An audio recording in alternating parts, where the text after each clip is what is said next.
Welcome to the Two World Podcast, where you can hear thoughts and reflections on unique intersections between faith and culture. Tune in regularly for this foray into feelings of surprise and interconnectedness and aha moments in life when two worlds come together. Now join your hosts, Barney and Jacob, for this most recent episode.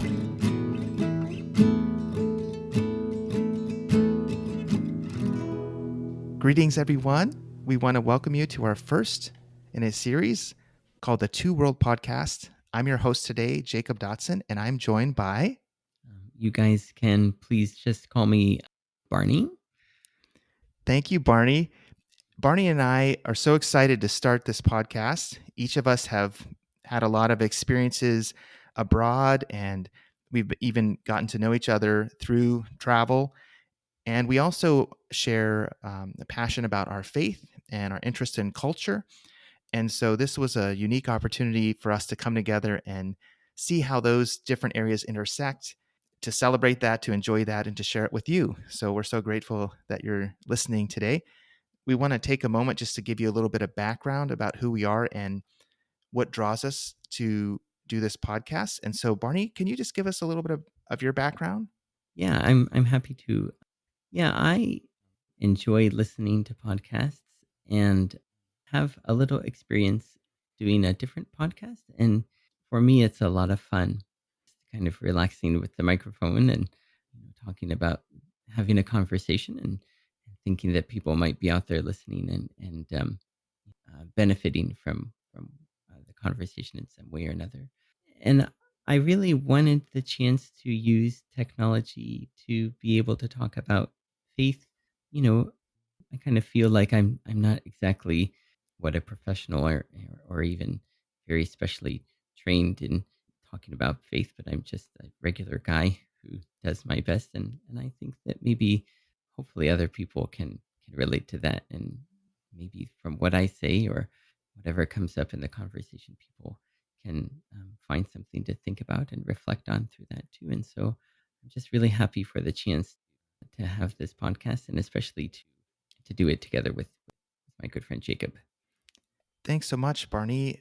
And for me, it's similar to what you said. I enjoy listening to podcasts, and for a while now have felt that it's one thing to consume something, and it's another thing to create it. And this season, I just really want to be invested in making things, creating things, and being a part of sharing new ideas and getting them out there, and in addition to enjoying other people's.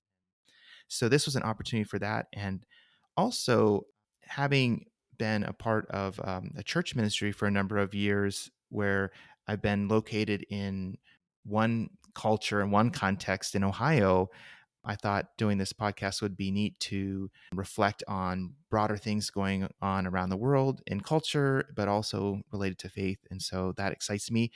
And just a little bit more about my own background.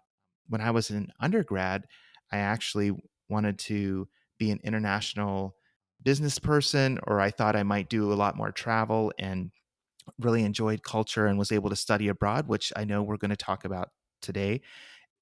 But that part of me, even though I didn't end up going on in graduate school with that, I did do an undergrad degree in it, but in graduate school I went to seminary instead. But that part of me is still there. And so this podcast is a nice way to connect the two, my ministry self and part of myself that really enjoys international culture. So, well, I wanted to ask you a little bit about your experience. I know today we want to talk about when we were able to travel abroad, some unique opportunities. And so, can you tell us a little bit about your first major trip abroad, or maybe the one that you selected for today that you feel would be a good starting point? Yeah, maybe a little bit before that. It's interesting. I just noticed maybe one more connection that we have, because I too grew up in a very small town in Ohio, and went to a Mennonite church, and once a year or so we would always have someone from the Mennonite mission community come and talk, and I was always so fascinated with learning about these other cultures, and I just really always thought how great it would be to travel like that. And so that's one thing that it seems that we also share. And I did end up traveling. I should have said in my introduction that I'm currently living in Japan. I have been here for 17 years now. And the reason I'm here in the first place is connected with this trip that I took, that my first major trip. So I went to Goshen College, and I actually transferred there. So I was kind of a little bit behind. I went 1 year at Marquette University. So I was just a little bit behind in filling out everything for the core curriculum that they require. And so it didn't exactly fit for me to do their study service term. I would have had to maybe been a student for an extra semester, but thankfully they are always accommodating for unique students in unique circumstances. And they had a way that I could do something service related on my own and get credit for that. And my brother, actually, all of my family have some experience one way or another serving abroad. And my brother had done Mennonite Central Committee program SALT, serving and learning together. And he was in Paraguay and had a very, very rewarding time. And of course, my parents suggested the team to me, and I did it. And when I looked at all of the countries that they offered, I was really hoping for Egypt, first of all. I'd always been really attracted to Egypt, but that position was only for women, and it wasn't available that term. And so my next hope was Lebanon, but I didn't get it. It wasn't that you know we didn't even submit where we wanted to go. We just kind of hoped in our hearts. But the way that they do it is they sent our resumes around to the different areas that they thought we would be appropriate for it, and I ended up in Chiang Mai, Thailand, working with a ministry there that helps people with HIV and AIDS. Wow, that's amazing. I like how your journey was unexpected and the destination was a surprise. Hmm. And can you talk a little bit about your initial impressions when you arrived, what it was like? Did you go through some major culture shock, and how did you navigate that? Yeah, I guess just to come across as a genuine person, I have to admit that, maybe I don't know if you would say like I had a chip on my shoulder or what, but I went into the experience thinking, oh, I'm not gonna have culture shock. That's for, those kind of people. I'm not one of those people. I know what I'm doing. I know all about cultures. That's not me. But I mean, of course, I don't think anyone can really plan for that, especially in my case when it was my first real trip abroad.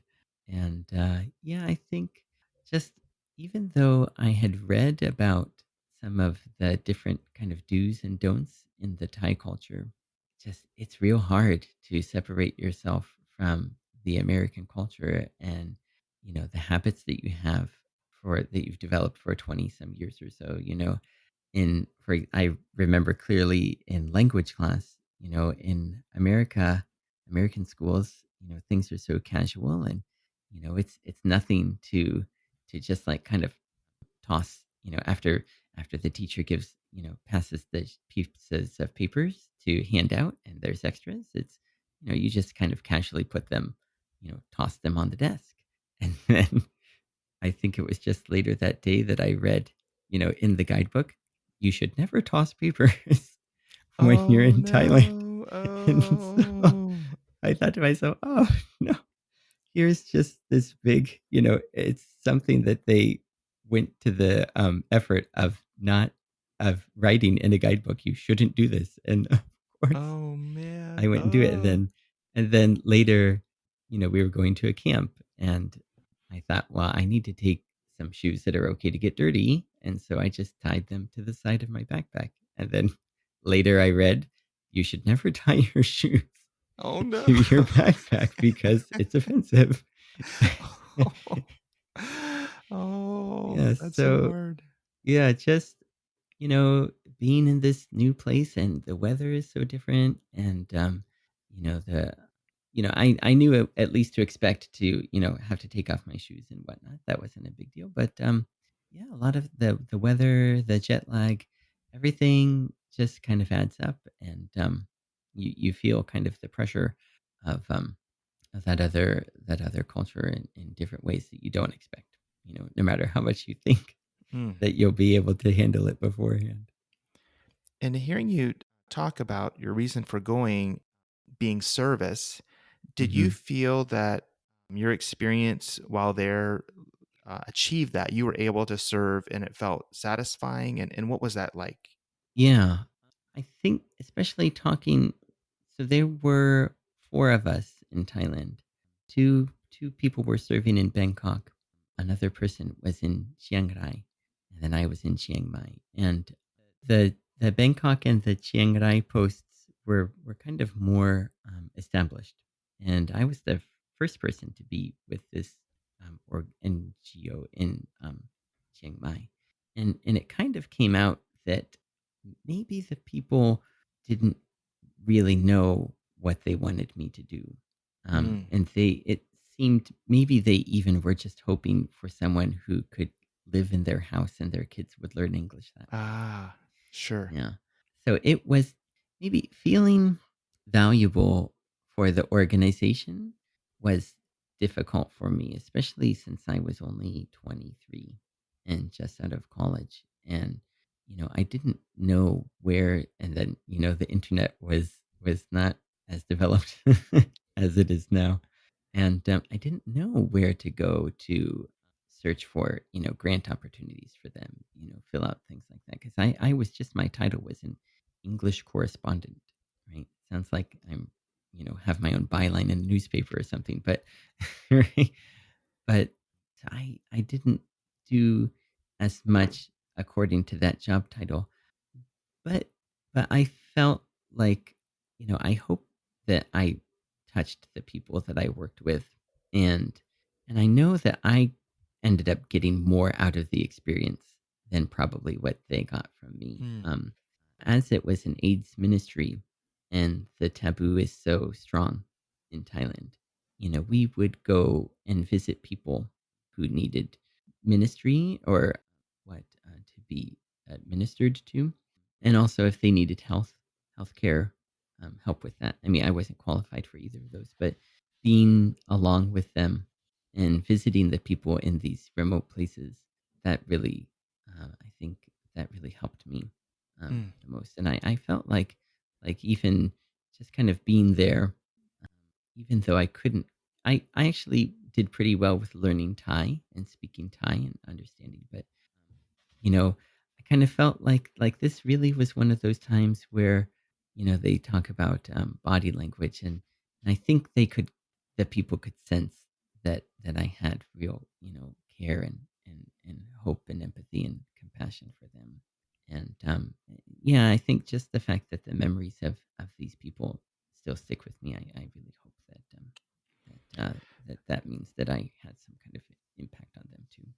Are there any aspects of Thai culture that really captured your imagination or impressed you that after you came back, you were like, wow, I admire that. That is something I carry with me that I observed there. Yeah. Actually, I bet it's even though I just finished saying that there's a strong taboo against people with HIV and AIDS. I think that in general the culture is very accepting of all people, Hmm. um, no matter what kind of person you are or you feel that you are on the outside or on the inside. And yeah, I mean, I came from a very, very small town, but it didn't feel like such a closed off community. But then just seeing the people in Thailand, and they call it the land of smiles, where people, just their first reaction is to smile no matter what they're feeling on Mm. the inside. Mm.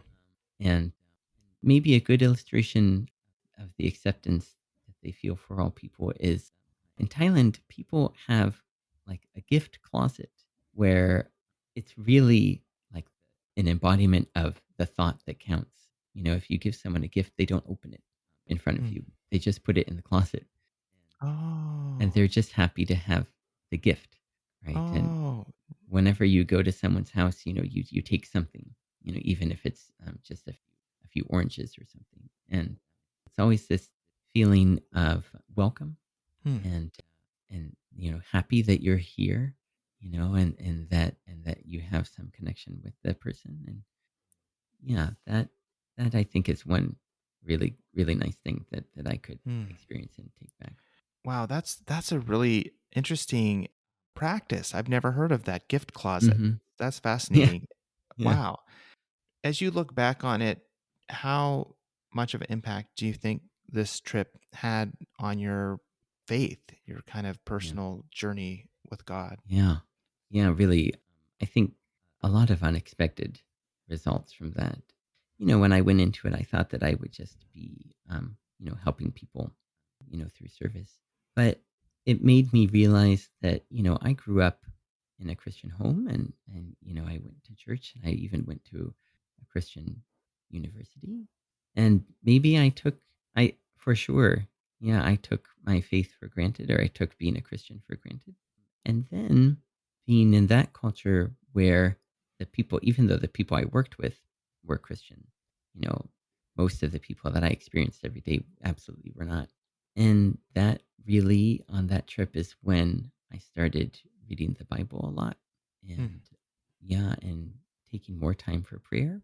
And yeah, probably seeing, seeing how to say it, not necessarily seeing that I need to, be evangelical, but that everyone is really, what I don't want to sound cheesy, but everyone is precious, Hmm. and really, that God just really cares about every single person, no matter Hmm. who or where they are. And yeah, and so that helped me really kind of have a better view of what it means to be a Christian and what it means to have faith, Hmm. you know, and and also of really seeing and knowing and feeling the words from the Bible, and I really haven't stopped reading the Bible since, just reading it as much as Hmm. I can over and over and seeing, and it's all really honestly, it is because of that trip, I think for sure. Wow, Yeah.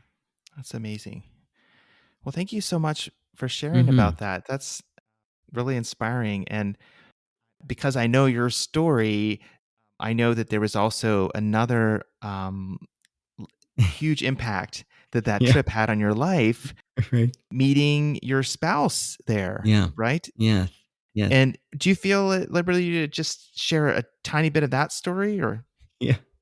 Yeah, I mean, it was the 1st or 2nd week that I was even in Thailand and, got in with my host family, and the dad said that, the next day, 2 girls from Japan are coming to visit, and they would be staying with the daughter there, and since I just thought, "Oh, the daughter's in junior high school, so these girls are probably in junior high school too," and they were in college, and one of them I thought was pretty cute, and we were able to stay to establish contact, through email and stay in touch, and yeah, that's one that, like I alluded to earlier, that's really one of the reasons why I'm here in Japan now and happily married. It's so interesting to me that you both met in a third country. It wasn't her Yeah. coming to the US or you to Mm-mm. Japan. It was you both going to Thailand, and that's Yeah. kinda neat. You both met outside of your family cultural context. Yeah.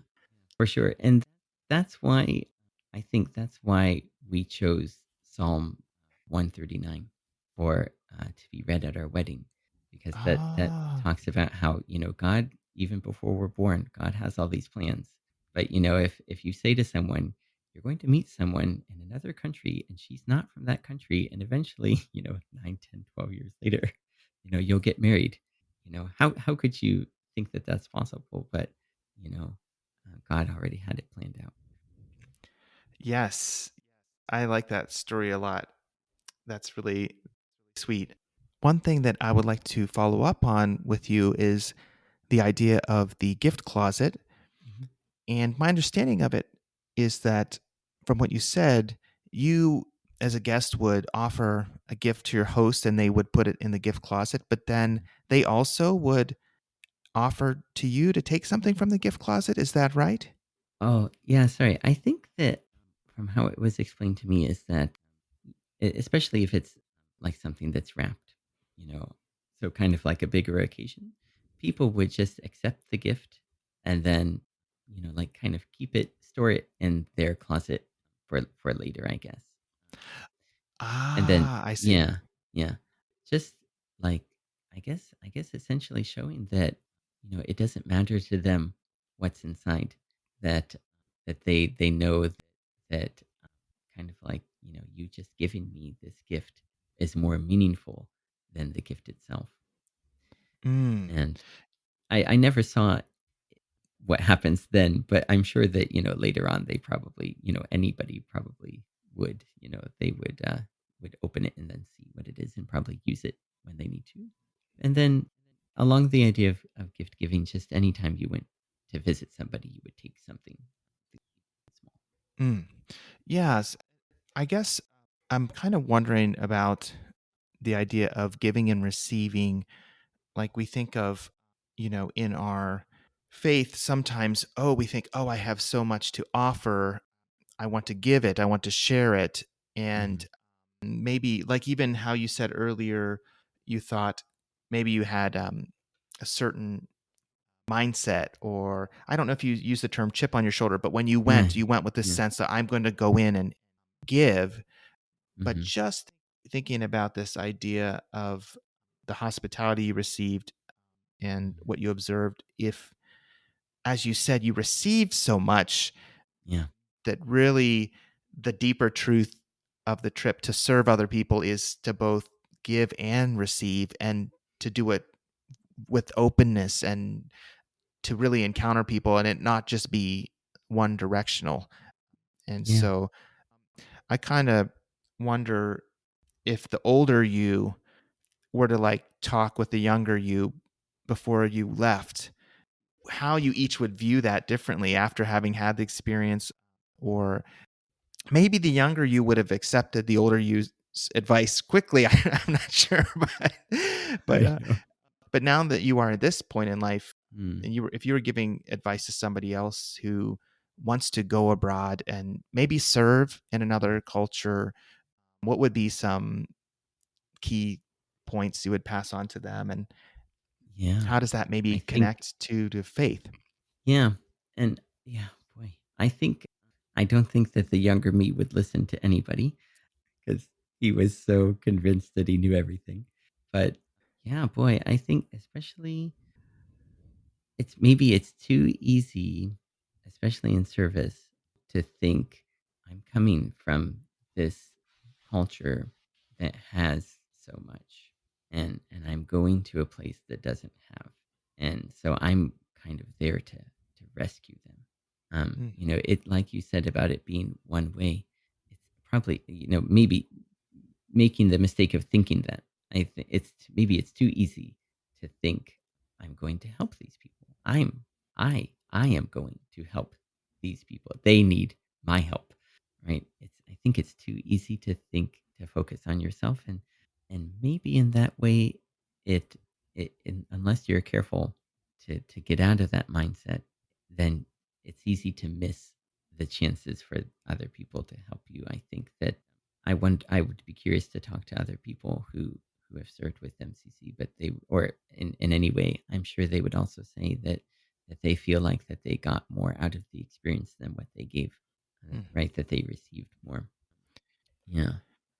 It seems to me that the unique opportunity of something like that is the chance to show mutual hospitality across your cultures. Like the fact that you, as a guest in that place, in that context, could come and be open to receive, and then also to share what you had, created this space that's unordinary. It's out of the box. It's something that maybe the Thai family you stayed with Mm, wouldn't normally have. And then that was kind of a unique gift, like yeah. holy space where you could give and receive hospitality and have mutuality. If you had been close to that, it would have been a missed opportunity, but it sounds Yeah. like you opened up to it and it became very meaningful. Yeah. And I think it probably took me longer than it could have, or maybe longer than it did with other people. But yeah, thankfully I didn't miss that chance. Yeah, I think that in my case, in kind of like advice, like they try to help you get ready, and they try to say, make sure that you bring host gifts, and make sure that you bring things to give to the people that you meet. And I kind of got caught up on that, what would be a good gift, and would they like it, and is it good enough, and which, this is kind of a nicer gift, who I to give this to. But instead of worrying about those kind of things so much, to kind of go in with more of an open, like more of a clean slate, right? Mm, Not expecting anything, but just like they say, living in the moment, right? Experiencing things. I think that because I hope that my nieces and nephews, I hope that they do end up doing salt too, and I just hope that they could have such a rewarding experience, and yeah, not worrying so much beforehand. Probably this is something, I always think about the parable of the sower and the seeds, and how apt I am to be one of the worriers, getting choked mm. out. And I think that being able I know it takes maturity, but being able to go there, just open to how God can lead you in the experiences, that, every experience you have is something that He planned, and and not worrying about what to do and what's right or what's wrong, but taking a part of the experience, and being a bless in that way, being able to be used as a blessing to other people, I think would. That's really good. And that's really encouraging too. In the intro for our podcast, we mentioned the idea of an aha moment. Mm. And you can't know what you don't know before you experience it, or Yeah. it's becomes clear to you. And it seems like the fact that you showed up, that you were there, and that you were trying was fertile ground for this Mm. like deeper lesson to dawn on you. And then when it did, you received it, and it Mm. became like an aha moment, perhaps in your life, or a moment of insight. Yeah. And that's inspiring. And I feel like that's one other aspect of going abroad, that getting outside of your comfort zone and meeting people who maybe you're less familiar with their ways of communicating, or ways of connecting in relationship, like those can create these special opportunities to grow and moments to see things we wouldn't normally see. So grateful that you had that opportunity. And Yeah. I'm really excited for later in our podcast and future episodes to see how that connects with how you do hospitality now, even how you help me and my ministry at Worcester Mennonite Church, and trying to have a sister church relationship Yeah. with another congregation. Some of these connectors related to hospitality and intercultural contact. Mhm. I'm really excited Mhm. about that. But thank you so much for sharing today, and we want to thank all of our listeners for tuning in. We really appreciate you. This is a new and exciting thing for us, and we hope to connect with you more in the future. And until then, have a blessed rest of the week. And remember that in the Two Worlds podcast, you get to hear two friends sharing openly about their experience with their worlds coming together.